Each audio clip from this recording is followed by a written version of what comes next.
La Iglesia es una santa, católica y apostólica. Esta es la única Iglesia de Cristo, de la que confesamos en el credo que es una santa, católica y apostólica. Del documento del Concilio Vaticano II, Lumen Gentium número 8. Hoy vamos a adentrarnos a ver los 4 atributos así llamados de la Iglesia, que están totalmente unidos entre sí, son inseparables y son los rasgos esenciales de la Iglesia y de su misión. Son lo que lo representa, lo que significa, lo que es nuestra Iglesia. La primera de ellas es: la Iglesia es una. El sagrado misterio de la unidad de la Iglesia. Cuando nosotros nos referimos en el credo como una Iglesia que es una, nos referimos que la Iglesia es totalidad, complementariedad. Dios no vino a fundar varias iglesias, sectas o movimientos. Dios solo vino a fundar una sola Iglesia porque Dios es unidad. Dios, en su gran misterio, hace que todo sea unidad, todo sea una sola cosa. Él es la cabeza y tiene un gran cuerpo en su Iglesia. Dentro de su Iglesia puede haber una diversidad de culto, de liturgias, de forma de expresar esa fe, como lo vemos incluso en nuestra propia Iglesia, pero hay una sola unidad, una sola cabeza, que hace que esté unida para siempre. La podemos ver sobre todo en esta unidad, en unos vínculos visibles de comunión, para que algo sea unido a Cristo, sea verdaderamente auténtico, para que sea católico, que sea una sola. La vemos en 3 formas. La profesión de una misma fe recibida de los apóstoles. Profesamos la fe que hemos recibido de los apóstoles. En este credo, que también es profesado por la Iglesia Ortodoxa y la Iglesia Anglicana, por ejemplo, ellos dicen haber recibido y ser continuadores de esos apóstoles, aunque ya con errores, muchas veces entre ellos, especialmente los anglicanos. Pero la Iglesia Católica vive esa fe recibida de los apóstoles, pues lo llama continuidad apostólica. Es la garantía suprema de ser una unidad. En la unidad de los obispos con el Santo Padre en la cabeza, vemos esa unidad suprema de la Iglesia.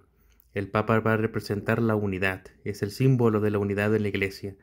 No tiene él autoridad ninguna de cambiar la verdad de Cristo. Su misión es resguardar la verdad de Cristo, no destruir o cambiar la verdad, porque debe cuidar la fe que fue recibida por los apóstoles para representar, para garantizar esa unidad. La segunda es la celebración común del culto divino, sobre todo los sacramentos. A través de los sacramentos vivimos esa unión con la divinidad, nos unimos totalmente a Dios y nos encontramos con Dios de una manera excelentísima. En la Iglesia será en los 7 sacramentos. La sucesión apostólica por el sacramento del orden, que conserva la concordia fraterna de la familia de Dios. Ahí la máxima importancia de nuestra jerarquía, de la sucesión apostólica a través del sacramento del orden, que explicaremos más adelante. A través de estas 3 vínculos visibles, hablamos ya de una comunión absoluta. Cuando se rompe una de esas 3, ya no hay unidad, ya no son parte de esa una sola Iglesia. Que nos ingresa, nos introduce a la unidad de la Iglesia el sacramento principalmente del bautismo. Así pues, el concilio se atreve a decir que todas las demás denominaciones cristianas bautizadas ya pasan a ser responsabilidad también de la Iglesia, si están bautizadas en el nombre del Padre y del Hijo y del Espíritu Santo. Por eso hay la misión importante de intentar de hacer que regresen todos a una sola comunión, respetando estos 3 vínculos visibles de comunión que hemos dicho ya anteriormente. La Iglesia es santa. La fe confiesa que la Iglesia no puede dejar de ser santa. Nos dice el mismo documento que hemos citado al inicio de Lumen Gentium, pero en este caso el número 12. Pues porque en efecto Cristo, el Hijo de Dios, a quien el Padre y con el Espíritu Santo se proclama el solo Santo, amó a su Iglesia como a su esposa. Él se entregó por ella para santificarla, la unió a sí mismo como su propio cuerpo y la llenó del don del Espíritu Santo para gloria de Dios. La santidad de la Iglesia proviene por esa misma unidad con Cristo. Al estar unido con Dios, que eres la cabeza, Él la santifica. La Iglesia es santificada por medio de Él, por Él y en Él. Es Cristo el Santo, es Dios el Santo, y a través de Dios puede haber santidad dentro de la Iglesia. Cuando nosotros nos encontramos con Dios, nos atrevemos a descubrir a Dios, nos adentramos a Dios, profundizamos en Dios, le experimentamos en la humildad, en la humillación, en la sencillez de nuestra vida, nos encontramos auténticamente con el amor. y al vivir ese amor podemos llegar a la santidad perfecta. Ahí tenemos el ejemplo de Santa Teresa del Niño Jesús, Santa Teresa de Ávila, San Felipe Neri, San Juan Pablo II, por ejemplo, santos que encontraron esa sencillez y esa humildad y lograron transmitir la santidad de Dios en la Iglesia, en este mundo, y de manera visible. Es verdad que dentro de la Iglesia hay pecado, que dentro de su jerarquía hay pecado, que sus miembros, que lo veremos más adelante quiénes son, dan pecado. Pero no es por ella por la que proclamamos que la Iglesia es santa, no es por los seres humanos en sí, sino es por Dios mismo, quien es el santo, el inocente, el sin mancha. Es Cristo quien gobierna su Iglesia, quien permanece en su Iglesia, que santifica a su Iglesia y que por eso podemos llegar a canonizar a algunos miembros de esa Iglesia humana, de esos miembros de algunas personas. Esa santidad es compartida de manera indudable por la Santísima Virgen, que llegó a una perfección total, sin mancha ni arruga absoluta. Cristo y María son ejemplo clarísimo de esa santidad de la Iglesia. Por eso María pasa a ser muy, muy importante en nuestra Iglesia, porque la Iglesia es ya enteramente santa en ella y en Cristo. Cristo, como Dios, santifica a su Iglesia y María, como ser humano, da pie a la posibilidad de llegar a una perfección total, como ella lo logró. Así los santos canonizables en la Iglesia católica son símbolo de esa posibilidad, que no la conocen mucho los protestantes y desconocen a los santos y a la Virgen, porque desconocen la santidad de la misma Iglesia. Creen que solo Dios puede ser santo, y es verdad, pero deben recordar que la santidad, uniéndose a Dios, es posible para todos, y es un deber, no es un derecho simplemente, no es algo que le podemos llegar o un día o negar o lograr, sino que es un deber que debe todo católico hacer si quiere encontrarse un día con Dios. La Iglesia es católica. La palabra católica significa universal, en el sentido de según la totalidad o según la integridad. La Iglesia católica es un doble sentido. Es católica porque Cristo está presente en ella. Ahí donde está Cristo Jesús está la Iglesia, decía San Ignacio de Antioquía. Donde está Jesús está la Iglesia, y donde está la Iglesia está Jesús. Ahí la encontramos. Es también católica porque ha sido enviada por Cristo en misión a la totalidad del género humano. Es católica porque vemos la totalidad de Cristo. Debe representar a Cristo, debe ser el rostro de Cristo, debe hacernos ver el rostro de Dios en el mundo.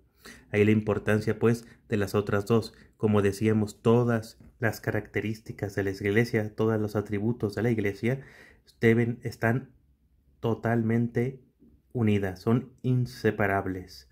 Si hay separación de alguna no está presente, no hay una verdadera Iglesia católica. La palabra católica, que significa universal, nos quiere dar a entender estas dos dimensiones. Primera, la de Cristo, quien Él es el todo. La unidad con Cristo, Él es el todo. Y la universalidad de la Iglesia, y hablando de manera humana, es para todos los seres humanos, no solo para los judíos, no solo para los europeos, no solo para los americanos, no solo para los de Oceanía, también para los africanos, también para los asiáticos, también para cualquier ser humano del planeta. Aquí podemos hablar de una importante frase que se introduce en el catecismo de la Iglesia Católica, en los concilios, y que pasa a ser para muchos una palabra dogmática. Fuera de la Iglesia no hay salvación. ¿Pero qué quiere decir? ¿Qué se quiere entender con esta frase que los padres de la Iglesia formularon y dieron de manera tantas veces repetitiva? Habla de manera total que la salvación viene de Cristo, cabeza por la Iglesia, que es su cuerpo. Es decir, la salvación solo viene de Cristo, no de otro. De ahí su proclamación dogmática en toda la historia y la tradición de la Iglesia, incluido en la misa de inicio de pontificado de Benedicto XVI, que nos recordó esta frase: fuera de la Iglesia no hay salvación. Esta afirmación no se va a referir a que todas las personas que no ya lo hayan conocido por cualquier cosa, por nacimiento, porque nunca conocieron a la Iglesia, se vayan a condenar, sino que viviendo una fe adecuada con los principios morales básicos, podrán llegar a una salvación, es verdad, no total, no completa como la nuestra, no más cercanos a Dios y teniendo que haber reconocido después de muerte a Cristo. Cuando hablamos de fuera de la Iglesia no hay salvación, los padres de la Iglesia se referían sobre todo a aquel persona que siendo católica, naciendo católica, creciendo católica, profesando la fe, en un determinado momento consciente de lo que realiza, decide irse de la iglesia a formar una secta o a formar parte de otra religión. Es ahí cuando no puede tener salvación, porque siendo Cristo la suma cabeza de la salvación, siendo Él la cabeza de la iglesia, de su cuerpo, siendo Él el único salvador del mundo, le desconocen, incluso muchas veces habiendo recibido todos los sacramentos. Y por último vemos la iglesia es apostólica.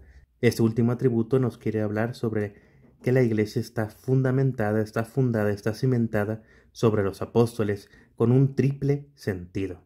Primero, fue y permanece edificada sobre el fundamento de los apóstoles, testigos escogidos y enviados en misión por el mismo Cristo.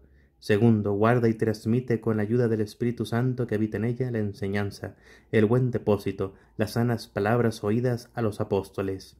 Y por último, el tercero, sigue siendo enseñada, santificada y dirigida por los apóstoles hasta la vuelta de Cristo gracias a aquellos que le suceden en su ministerio pastoral. Estamos hablando aquí del colegio de los apóstoles, al que asisten los presbíteros juntamente con el sucesor de Pedro y sumo pastor de la iglesia. Es pues la sucesión apostólica. Hablamos de la enseñanza transmitida por el Espíritu Santo a los apóstoles y que sigue transmitiendo a lo largo de los que les impusieron las manos, a los que los apóstoles les pusieran doblemente las manos, llamados episcopos, obispos, el episcopado. Ellos guardan ese colegio apostólico, esa verdad, y la tienen la misión absoluta de conservar la verdad, la tradición con T mayúscula y la Sagrada Escritura. No pueden fallar a ella, pueden pecar, equivocarse, pero no pueden fallar a esa verdad. Tienen la misión de transmitirla fielmente, y ellos solamente tienen la plenitud de recibir el Espíritu Santo, nadie más, para entender, comprender y hablar de las novedades apostólicas, de las verdades de fe que el Espíritu Santo nos va a ir enseñando hasta el fin de los tiempos. Así pues, estamos hablando de que en la iglesia se concentra, se guarda la verdad y se enseña solo la verdad. Todo junto y resguardado por el sumo pontífice. Un obispo no puede crear un dogma, pero el Papa sí, quien tiene solo esa máxima autoridad. A través de un sínodo, a través de un concilio, el Santo Padre puede realizarlo junto con todo el colegio apostólico o casi todo el colegio apostólico en representación. Así pues, pueden hablar de verdades,